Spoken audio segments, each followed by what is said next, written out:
Ketagihan judi online, seorang pria nekat mencuri solar dari kendaraan pemadam kebakaran Makassar, Sulawesi Selatan. Meski upayanya gagal, pelaku tetap ditangkap polisi. Pencurian solar di posko Juntana barusan terjadi. Pelaku melarikan diri.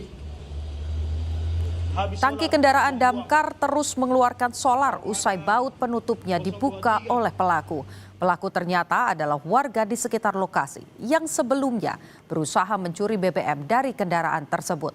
Kurang dari 24 jam pelaku yang merupakan residivis ditangkap oleh polisi.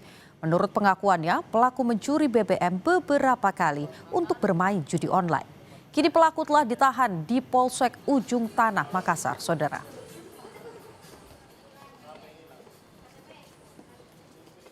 Dari hasil interogasi untuk sementara, karena walaupun memang dia belum sempat membawa lari, cuman rencananya apabila terjual dia ingin alasannya buat beli chip untuk digunakan untuk main judi online, karena sementara ini kan lagi marak-maraknya anak-anak muda itu main-main judi online.